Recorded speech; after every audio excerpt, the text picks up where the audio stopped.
ابو ہریرہ رضی اللہ تعالیٰ عنہ سے مروی حضور کا یہ فرمان بھی سنیے جو صحیح بخاری مسلم میں ہے، من صام رمضان ایمانا و احتسابا غفر له ما تقدم من ذنبہ، جو محاسبہ نفس کے ساتھ اور ایمان کے ساتھ روزے رکھتا ہے اللہ تعالیٰ اس کے پچھلے سارے گناہ معاف فرما دیتا، اس کے دامن پہ گناہ کا ایک دھبا بھی باقی نہیں رہتا۔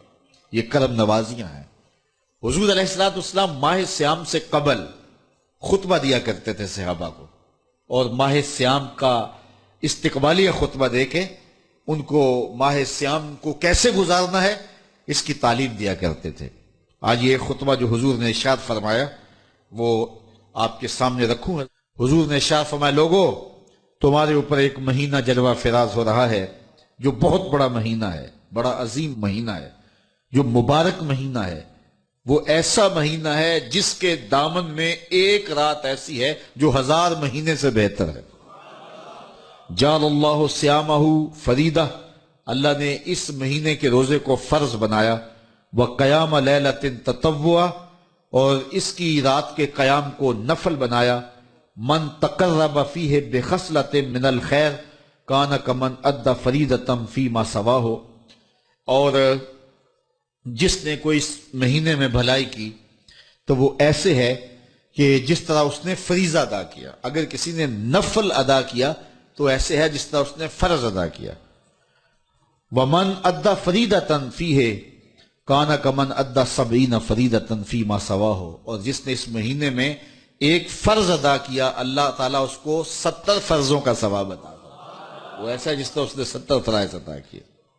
وہو شہر الصبر، وہ صبر کا مہینہ ہے۔ والصبر ثوابہ الجنہ، اور صبر کا ثواب جنت ہے۔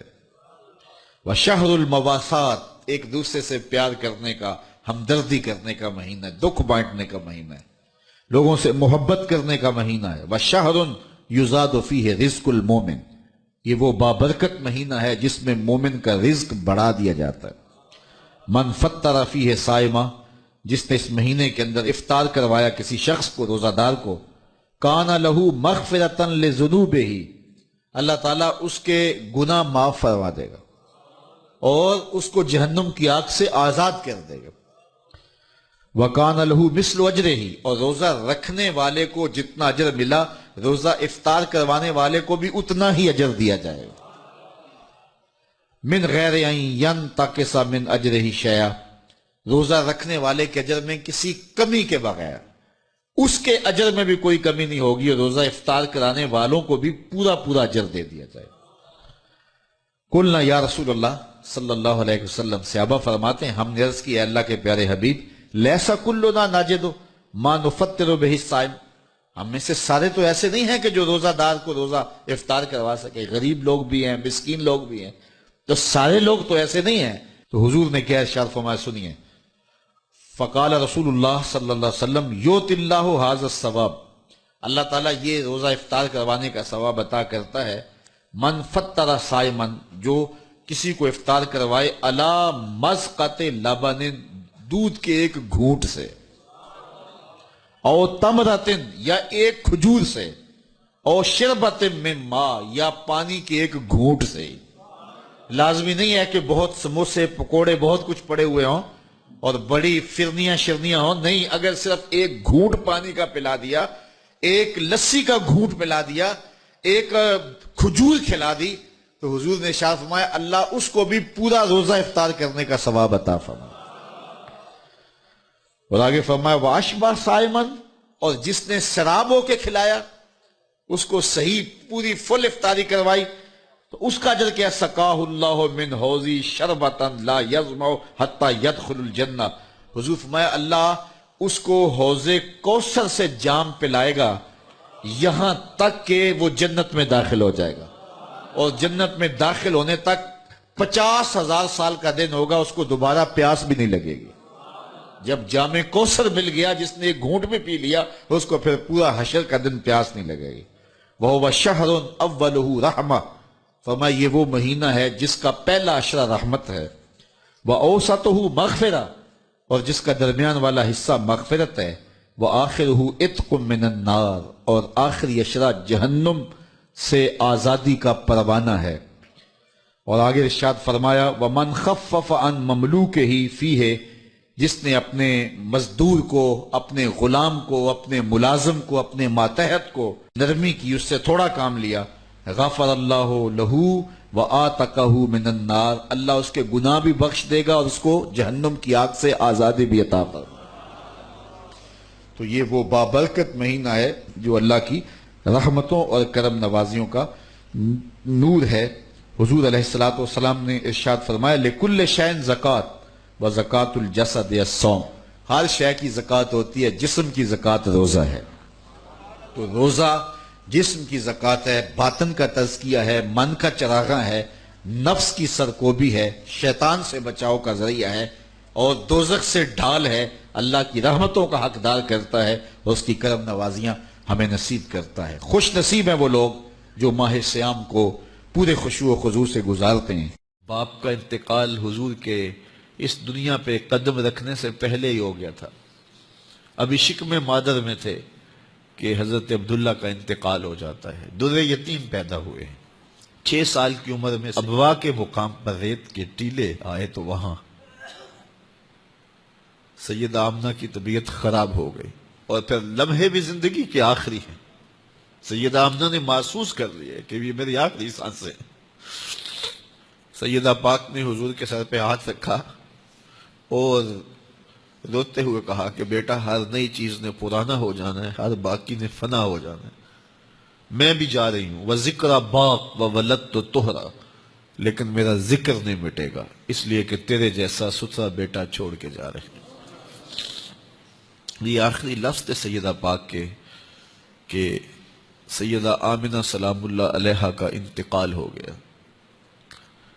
خیر، حضور ماں سے لپٹ گئے، امی آپ آگے بولتی نہیں ہیں، لیکن خاموش ہو گیا تھا چمن بولتا۔ حضور نے وہیں پھر اپنی ماں کی تدفین کی۔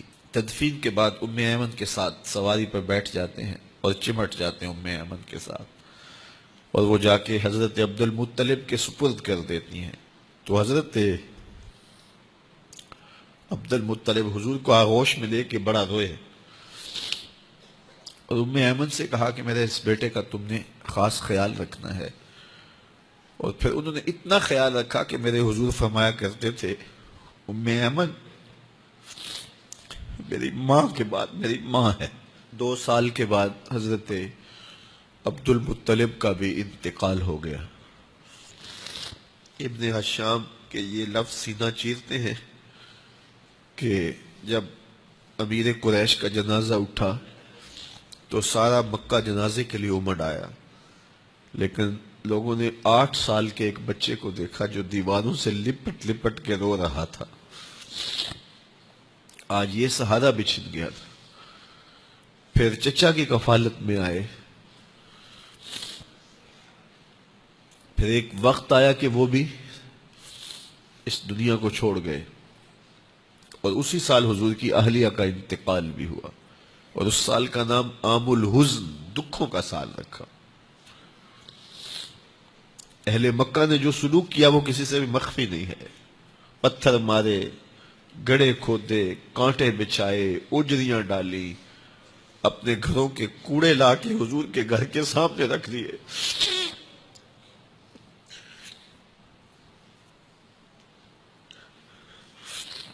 یہ کس چیز کی سزا دے رہے تھے میرے حضور کو؟ میرے حضور علیہ السلام نے پھر طائف کا سفر کیا کہ شاید وہ لوگ میری بات کو سن لیں،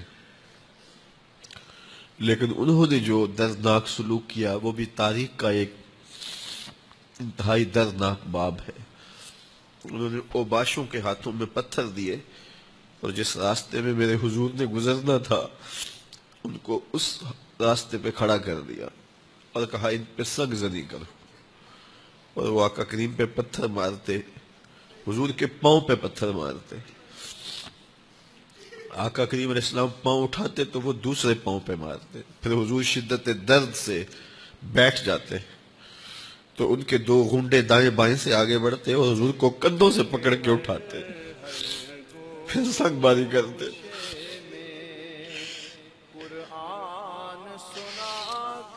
نالین حضور کے خون سے بھر گئے۔ عذاب کے فرشتے حضور کے پاس آئے کہ اگر آپ بد دعا بول دیں تو ابھی ہم ان پہاڑوں کو جوڑ دیتے ہیں اور یہ طائف کے لوگ پس جائیں گے ان پہاڑوں کے درمیان، آسمان سے پتھر اتریں گے، ان کے سر کچل دیے جائیں جنہوں نے آپ کو دکھ دیے۔ اب صحابہ جو ساتھ تھے انہیں بھی شدید پتلی آرزو پتلی تھی کہ گلے حضور ان کے قدس لیے کی بد دعا کریں، پتیاں، انہوں نے بڑا دکھ لیا۔ وہ تو پھر لب حضور کے وہ ہاتھ اٹھ لب گئے۔ ہائے دور جب صحابہ کھلے کا تو خیال لفظ یہ کیا تھا تھے؟ اے اللہ میری ابھی قوم حضور کو کی ہدایت دے۔ زبان کھلے گی اور بد دعا کے یہ لفظ مجھے جاننے جاننے گے دے، اور یہ پیس اور دیے کہا جائیں کہ گے۔ مجھے ان کی نسلوں سے لیکن ایمان جب کی توقع وہ لب کھلے